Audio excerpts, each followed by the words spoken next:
Hi అండి, అందరికీ నమస్కారం. ఎలా ఉన్నారండి అందరూ? అందరూ బాగున్నారా? అందరూ బాగుండాలి, అందులో ఈ అమ్మాజీ ఉండాలని వరమహాలక్ష్మీదేవిని మనసారా వేడుకుంటూ వీడియోలోకైతే వెళ్ళిపోదామండి.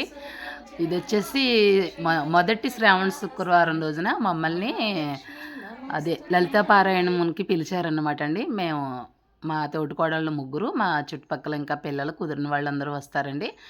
లలితా పారాయణం చిన్న బ్యాచ్గా ఏర్పడ్డాం అన్నమాట. శుక్రవారం, మంగళవారం ఎవరికి వీలు కుదిరినప్పుడు వాళ్ళు ఈ శ్రావణ మాసంలో తప్పనిసరిగా పిలుస్తూ ఉంటారండి. అలాగే పిలిచారు. ఎవరో అనుకుంటున్నారా, ఇదివరకు నా వీడియోలు చూసే వాళ్ళకైతే తెలుస్తుంది. గాయత్రి పెళ్ళి వీడియో అన్నీ కూడా నేను అప్లోడ్ చేశానప్పుడు గాయత్రి వాళ్ళ మదర్ పిలిచారన్నమాట అండి, నాగలక్ష్మి. వాళ్ళ ఇంటికైతే పారాయణానికి వెళ్ళామన్నమాట. ఎందుకంటే ఇంకా రెండో వారం, మూడో వారం అంటే కుదరదు, మళ్ళీ మీరు బిజీ అయిపోతారు. మొదటి వారం అయినా పర్వాలేదు, మా ఇంటికి వచ్చేసేయండి పారాయణానికి అని పిలిచారు. పిలిస్తే వెళ్ళామన్నమాట అండి. ఎందుకంటే ఇలా వెళ్ళిన వాళ్ళందరికీ కాళ్ళకి నిండుగా పసుపు రాసి పారాయణ అయితే పెడతారు. వెళ్ళగానే కాళ్ళు కూడా తనే కడిగిందండి. కాళ్ళు కడిగి పసుపు రాసి పారాయణ పెడుతుందన్నమాట వచ్చిన వాళ్ళందరికీ. ఇదిగో నాకైతే పెట్టేస్తోంది నాగలక్ష్మి. పారాయణ పెట్టుకోవడం అంటే నాకు చాలా ఇష్టం అండి. చాలా అందంగా, చాలా నిండుగా ఉంటుంది కదా, చాలా ఇష్టం అనమాట. కాకపోతే ఈ కెమికల్స్ వల్ల ఏంటో కొంచెం ఈ మధ్యన సరిగ్గా పడట్లేదండి, దురదలు వచ్చేస్తున్నాయి కాళ్ళు.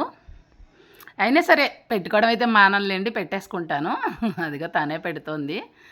సరేలే, ఎందుకంటే వాళ్ళకి సెంటిమెంట్, మేమే వచ్చిన వాళ్ళందరికీ ముత్తైదులందరికీ కాళ్ళకి పసుపు రాసి పారాయణ పెట్టాలని చెప్పేసి.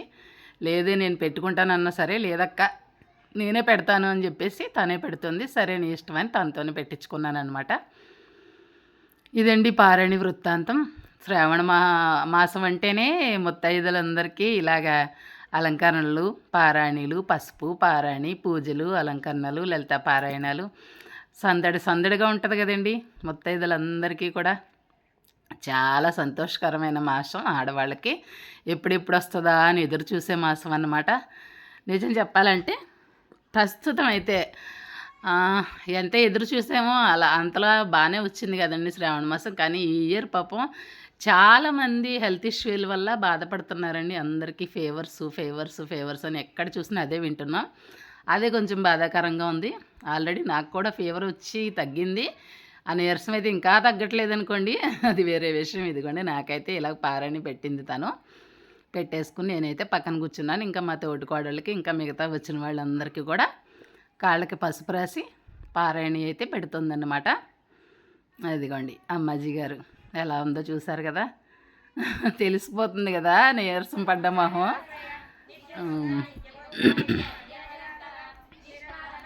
మొత్తానికైతే పారాయణం మొదలు పెట్టేసామండి. మీకు ముందే చూపించాను కదా, లోపల దీపారాధన అది చేసి పులిహోర ప్రసాదంగా చేసి పెట్టింది తను. అంటే పులిహోర కానీ చక్కెర పొంగల్ కానీ చేసి ఇస్తారండి వచ్చిన వాళ్ళందరికీ. తాంబూలం ప్లస్ ప్రసాదం, ఎవరి వీలుని బట్టి ఎవరి ఓపిక తగ్గట్టుగా వాళ్ళు ఇస్తారు.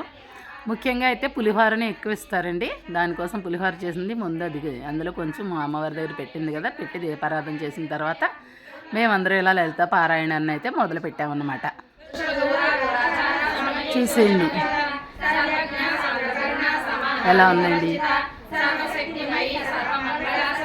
చిన్న హాలు, చిన్న పూజా రూమ్ అన్నమాట అండి. అందుకే హాల్లోనే కూర్చుని మేమైతే పారాయణం చేస్తాం. తనే అండి నాగలక్ష్మి, వాళ్ళ ఇంటి దగ్గర ఈరోజు పారాయణం. అదిగోండి తన పూజా మందిరం. చూసారు కదా.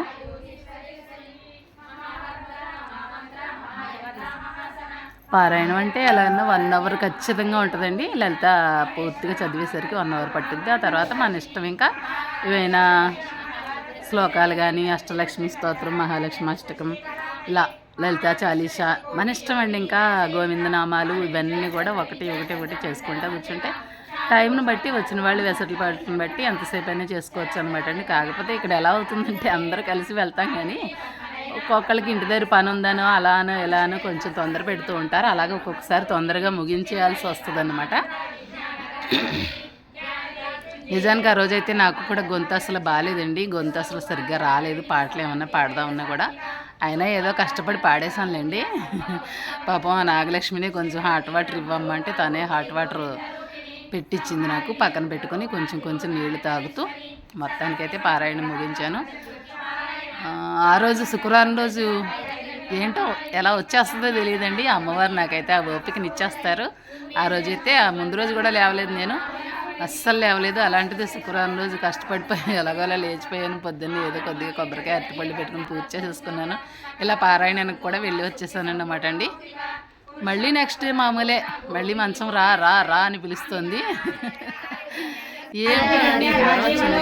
రంజని రమణీరస్య రణకీర్తిని మేఖల రమా రాకేందు వదన రతి రూపా రతి ప్రియ రక్షాకరి రాక్షసగ్ని రమా రమణలంపట కామ్య కామ కళారూప కదంబ కుసుమ ప్రియ కళ్యాణి జగతి కంద కరుణారస. ఎలా ఉందండి నా పారాయణం చేసే విధానం? మీకు నచ్చిందా? నేను కరెక్ట్గా స్పష్టంగా పలుకుతున్నానా, ఏమైనా తప్పులు పలుకుతున్నానా? ఒకవేళ మీకు ఏమైనా తప్పులు పలికాను అని అనిపిస్తే నా కామెంట్ బాక్స్లో కామెంట్ చేయండి.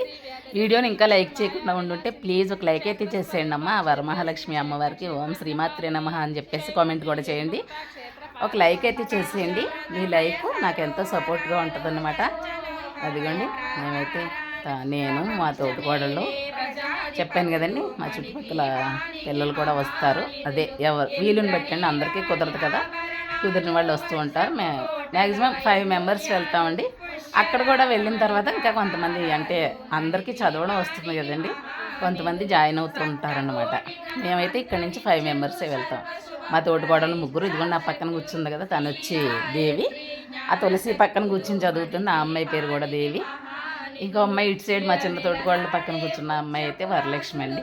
మేమైతే మాత్రం కంపల్సరీ వెళ్తాం అన్నమాట.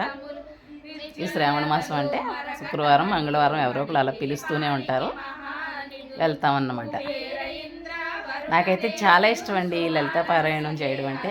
ఎవరైనా పిలిచారు అంటేనే నాకు ఎక్కడ లేని ఉత్సాహం, సంతోషం వచ్చేస్తాయన్నమాట అండి. ఎగురు గంతులేసినంత సంతోషం కలుగుద్ది నాకైతే లలిత పారాయణానికి వెళ్ళడం అంటే. ఏమిటో తెలియదు మరి, ఆ అమ్మవారు అనుగ్రహం ఉంటేనే కానీ ఆ లలితా పారాయణం అనే ఆ పుస్తకాన్ని కూడా మనం ముట్టలేమంటండి.